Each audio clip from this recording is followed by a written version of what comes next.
Welcome to Gamer Guff.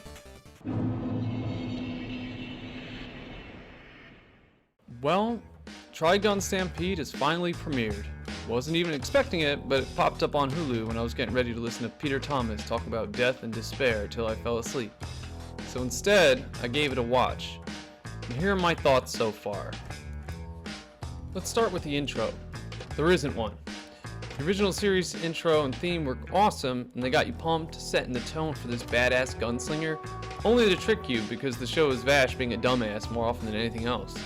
However, I'm glad they didn't just rework the original intro song for this because it's best not to copy and paste, and it doesn't quite match the tone of this reboot.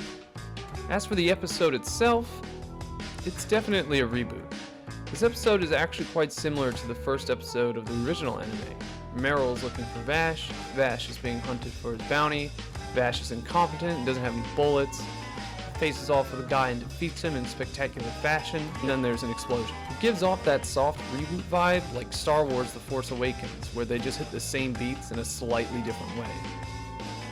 Some odd changes are things like the price on his head. $6 million double dollars instead of $60 billion double dollars. Maybe they'll have it increase as the show goes along, but if not, this is just a change I don't really understand, though it has no bearing on the plot at all. I just like the ludicrous sound of 60 billion double dollars. Like, it really helps Vash seem like a force to be reckoned with, and someone who's actually dangerous. Another little change is that Vash's gun uses 22 caliber bullets. I'm pretty sure his gun was a higher caliber originally, seeing as people would comment on how ridiculous it was that he was packing so much firepower. Huh? What's this? Here, catch. Oh, that's heavy. Custom made, huh? You're packing some serious firepower for such a scrawny guy. Hey, if you don't mind, could you give it back to me when you're done? Shut up, you little maggot. This is a change I actually like quite a bit because it works better with his character.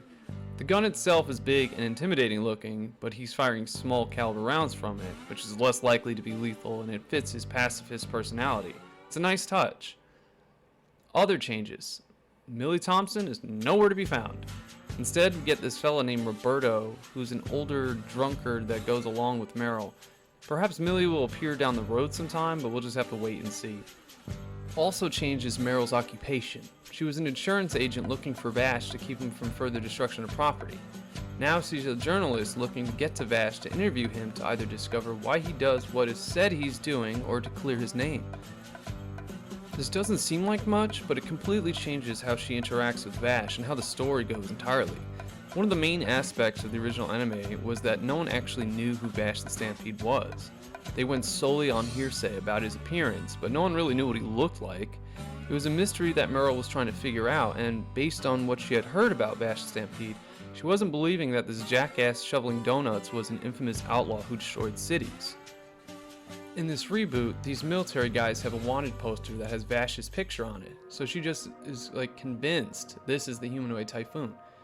He has her take him to a nearby city where the residents already know him as a good person, which kind of undermines her witnessing his bravery later on. It also takes out the element of discovering on her own that Vash is not at all like the rumors she has heard about him. One of the things I enjoyed from the original anime is that Vash isn't like what is said about him, and it's shown by his actions towards those around him. Meryl meets Vash here, and he is immediately shown to be a good person without really having to prove it. Now for a bigger change. Vash's origin story so far is the same as the original anime. What's different here is how the story is presented. In the original series, we discover who Vash is over time just like Meryl does. Where he comes from isn't really shown until later in the season.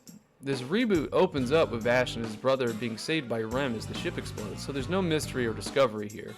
We know right off the bat how he got on the planet, and by the end of the episode, we know the main antagonist is his brother, Million's Knives. I don't really like this way of presenting the story, but at the same time, Trigun is nearly 27 years old, with the show being almost 24 years old, so those who know the story already don't really need to have it unravel slowly. It's more so that an audience new to Trigun doesn't get that satisfaction of watching it unfold, but the original is always there for that, so this is another change that isn't necessarily detrimental, it's just a matter of personal preference. Okay, so for the episode itself. I'm not going to go over every little thing that happens, just going over it broadly. It's fairly straightforward. Vash's personality is intact. Meryl is more like a blend of herself and Millie in the sense she's a bit childish alongside taking her work very seriously. She also feels compelled to remind us what her full name is for some reason. Most of the dialogue in this episode is just exposition, which is necessary when you're introducing an audience to a new series, though it is a little tiring.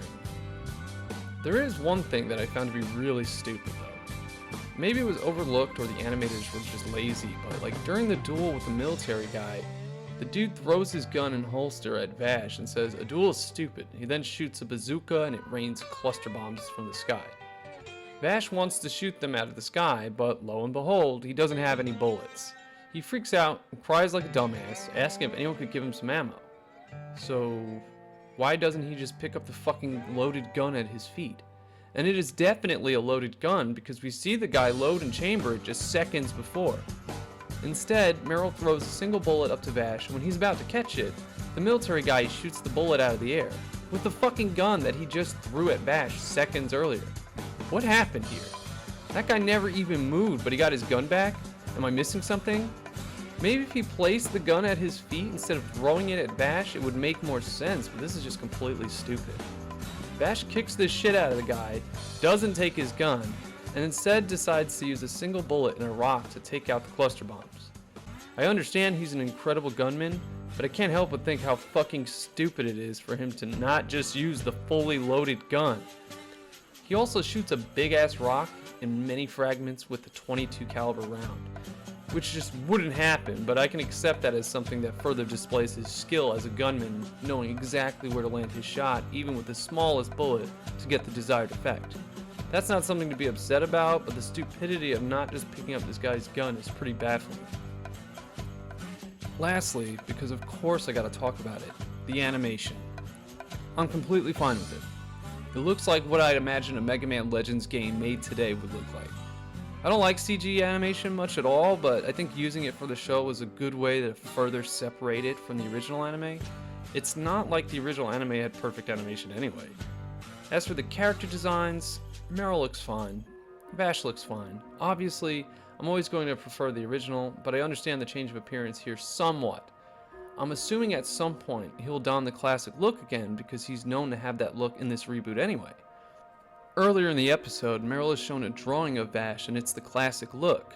I assumed he changed up his appearance because people knew what he looked like and it helped him lie low, but then the military guy showed up and his bounty had a picture of him with the new look, so who fucking knows.